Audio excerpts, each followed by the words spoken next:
Hello, this is my first official video on YouTube, and I'm titling it Surviving Breast Cancer. It's going to be several different videos where I'll just talk about a little bit of what I've been through, and maybe other women out there or men who are going through what I went through can find a little bit of help in the videos. My name's Barbara, and I'm 32 years old. And I'm a survivor of stage 3 invasive breast cancer.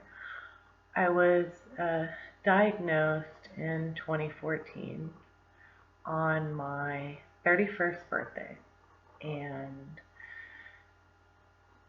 the initial shock probably took a year to wear off. I'm just now able to really talk about it fully without getting too emotional. But I guess in this video, to help a little bit, I'll talk about some of my symptoms that I was experiencing and certain things to look for if maybe you're scared yourself or you're new to this. Give you some insight there. It all started after I was done breastfeeding my daughter, and I noticed that I had pain in my left breast, and I had ignored it for a while because I thought that it was normal, just after lactating or my breast getting back to normal.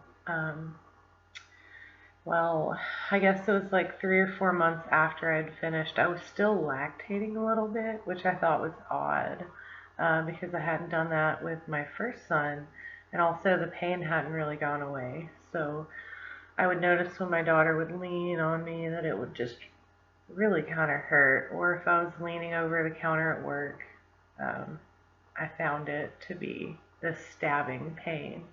I became kind of scared. I started talking about it.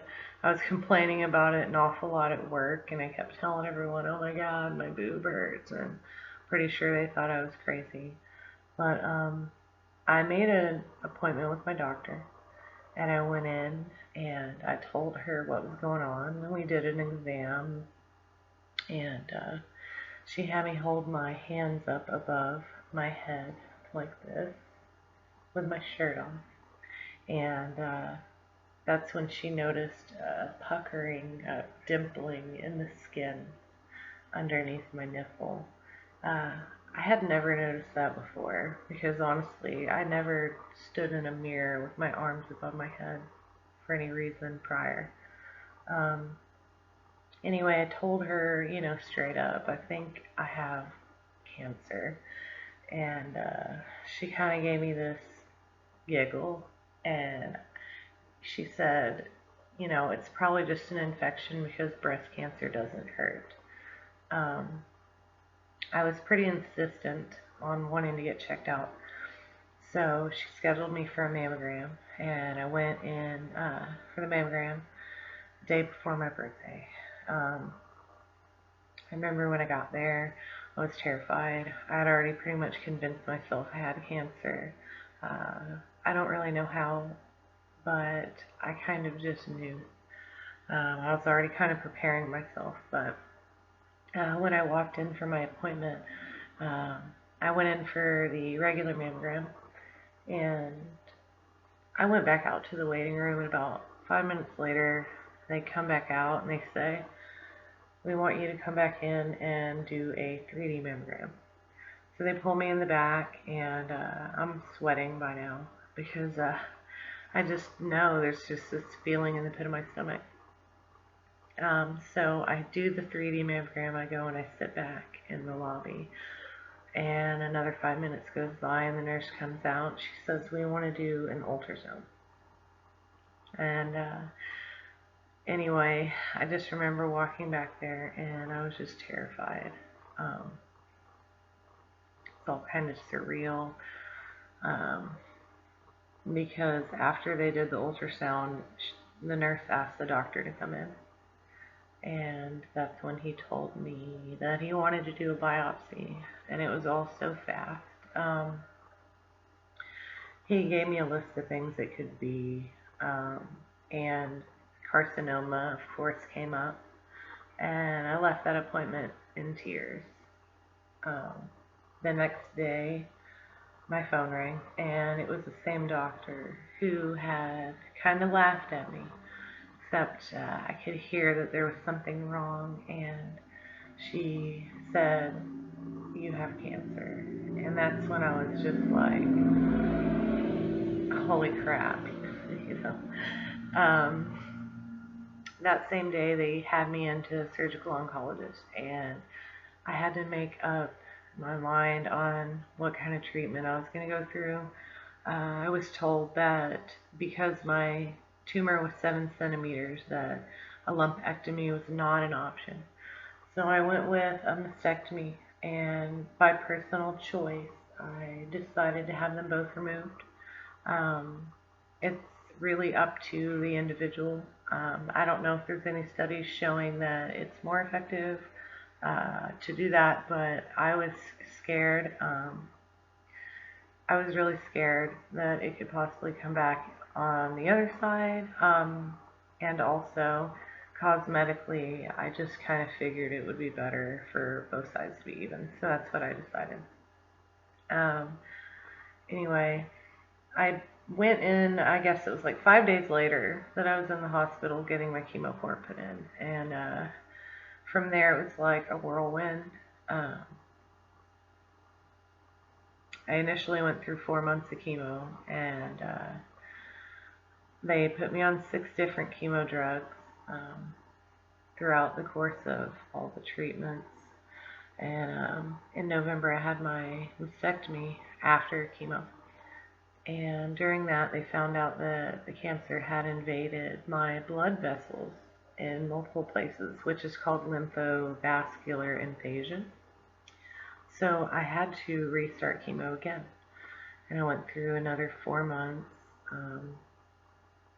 I was on Taxol, Taxotere, Cytoxan, Perjeta, doxorubicin, or the Red Devil, and 5-FU, and Herceptin. Turns out my cancer is what they call triple positive. There's many different kinds of cancer. A lot of people don't know that. But it means that my cancer, it responds to estrogen, progesterone, and I'm HER2 positive, which there's a protein, it's HER2 protein, and if you overproduce that protein, it makes your cancer especially aggressive. So the Herceptin is specifically for HER2 positive cancers, and I got that one for an entire year. And then following that, I had 33 rounds of radiation. And typically, when you have a double mastectomy, you do not have to go through radiation. But because of the aggressiveness of my cancer and the size and all of the factors, including that it had spread into my lymph nodes, they decided that I needed radiation. So I have not been able to have reconstruction yet. It's been over a year now. It's kind of strange. I haven't gotten used to the flat look of my chest. There we go. It's kind of pitted. Not really the prettiest. It's my reality, and I never thought that would be my reality at age 32. But after everything I've gone through, I'm alive and I'm growing my hair back. It's kind of crazy right now, but I'd rather have hair. I kind of miss it.